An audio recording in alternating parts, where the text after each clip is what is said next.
Coming up, I go swimming with my race car. The one place I haven't been at Phillip Island, mate. The go-kart circuit. It is Saturday morning, which is Saturday practice qualifying in race 1. It's currently 6:50 in the morning. We're lining up to get in. Oh god, I really should have brought new tyres.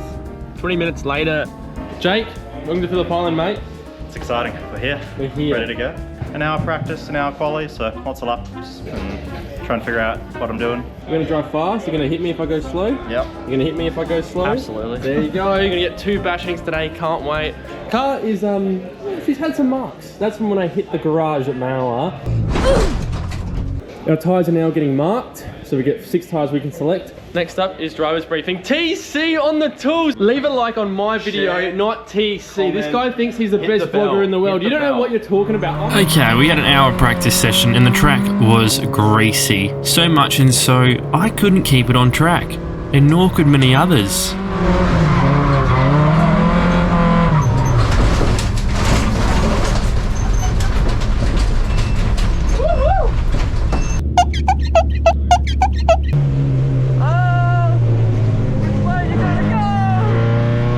P14 for practice. Well, technically it was 2 split sessions, but pretty happy overall. I absolutely expected myself to be way further back. The start of qualifying was wet and I wasn't taking any chances missing out on track time, so I put in a banker lap. But on lap 2, I did a Mr. Dusty and lost the rear.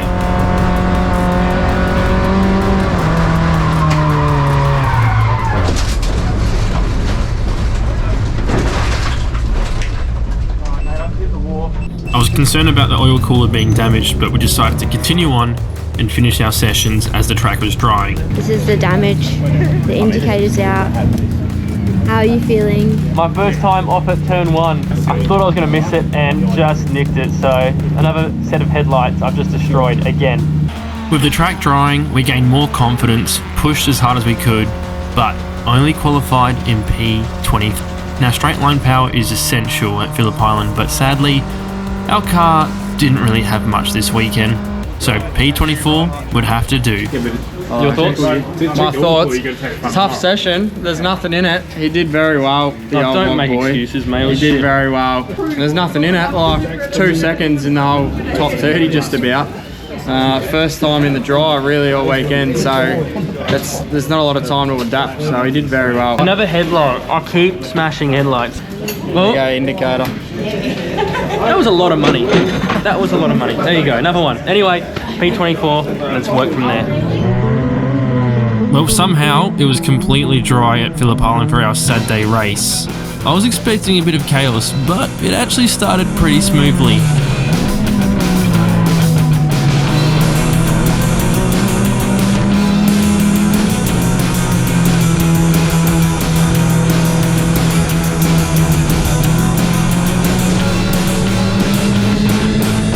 After lap 1, we noticed pretty quickly we were really down on power compared to our competition. It was going to be a case of defending if we could do anything at all. After getting past on the main straight multiple times, I was hopeless in defending from more powerful cars. Not a great feeling, but it was something we couldn't fix on the weekend. You can see after being overtaken from this vehicle, we did our best to close the gap in turn 1, but what can you do?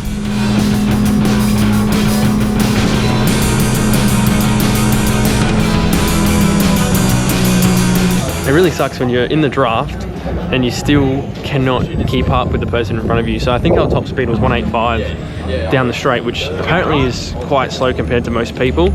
So there's not much we can do about the motor, and I'm not complaining, you know, it's just is what it is, but it does feel frustrating when you're in a battle pack and it's happened before, you just can't keep up with the people in front of you because the engine's shit. So this guy here, explain what happened. Why couldn't you go out for race 1? Well, my belts were out of date and they just wouldn't let me go. So I got to watch it. It was a good race to watch. We'll see what we can do tomorrow, I guess. So let's go find some people in the paddock and see what they're doing to go faster. Oh wait, we've already found how Tyler's going faster. Now this is a little tactic that I think is genius. You removed the wing, which made it look nice. I think it looks nicer with the wing, to be honest. I think it looks worse, but that's okay. Only because it was nicely wrapped. So obviously this might help you, the straights. We'll see. What do you think of the car about the wing? What wing? Okay, there was no wing, was there? No, there was no wing. You're imagining things. I'll just get a photo up next to him. There we go. There's the photo of the wing. I'll put on screen. Is there any driver that you really want to beat this weekend that you're battling with that you just haven't had the advantage on so far? Ethan Grigol. Grigol, number 1 Logitech car. Yeah. This guy is the sim racing fanatic that he is. Look at him. He's already doing changes for the car. He's been here since 5 o'clock. 5 o'clock, you've been here too. This is rare, me doing this.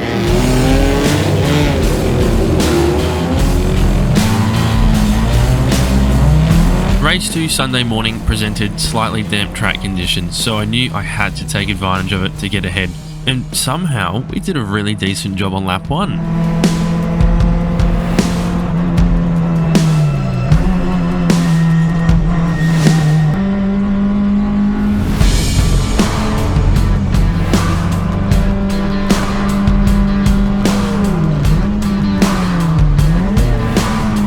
Now a safety car did come out after the first lap, bunched up the grid, but we fought pretty hard.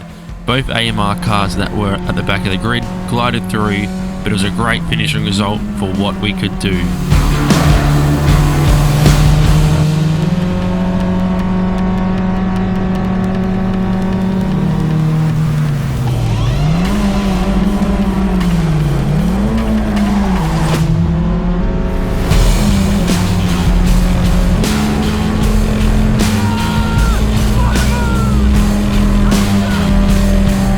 I did something good. Because at the first lap, you commit and we made up 5 or 6 spots, and then safety car came out. It was a massive crash. Look at Jake's car.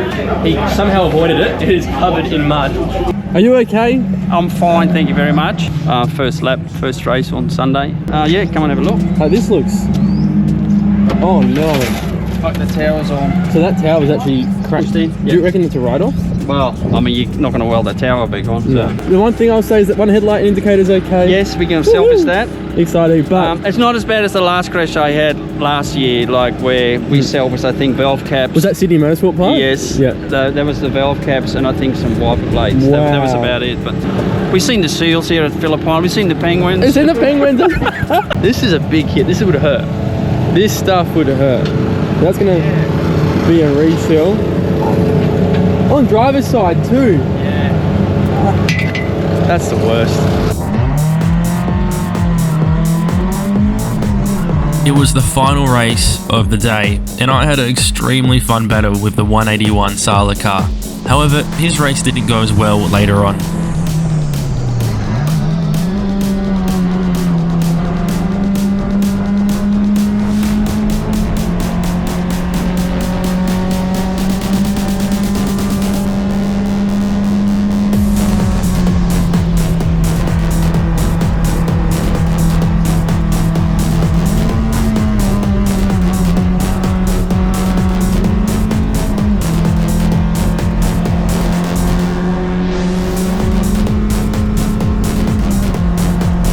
Myself and the Brakes and More car kept trading places left, right and centre, but I was getting overtaken on the main straights and had a lot of fun trying to overtake him at different corners.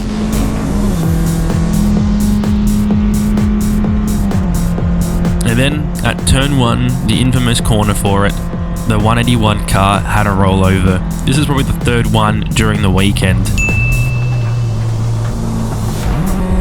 We were back into action after the safety car restart, and I gotta say, I had some great battles with these guys. This was a lot of back and forth commotion, and it was clean, fun racing, just what you want to see at a national level.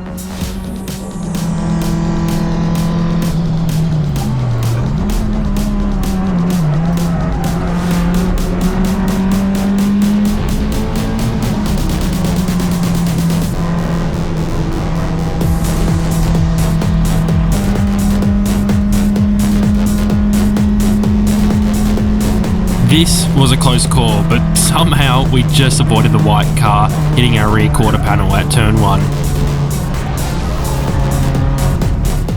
Another shout out to the Tassie bloke in the green car in front. We had some great battles ending the race, and he was just neck and neck with me. I think he was a bit down on power as well, so we were really close through the whole sector 1, 2 and 3. This is what I love, mate. This gets me going.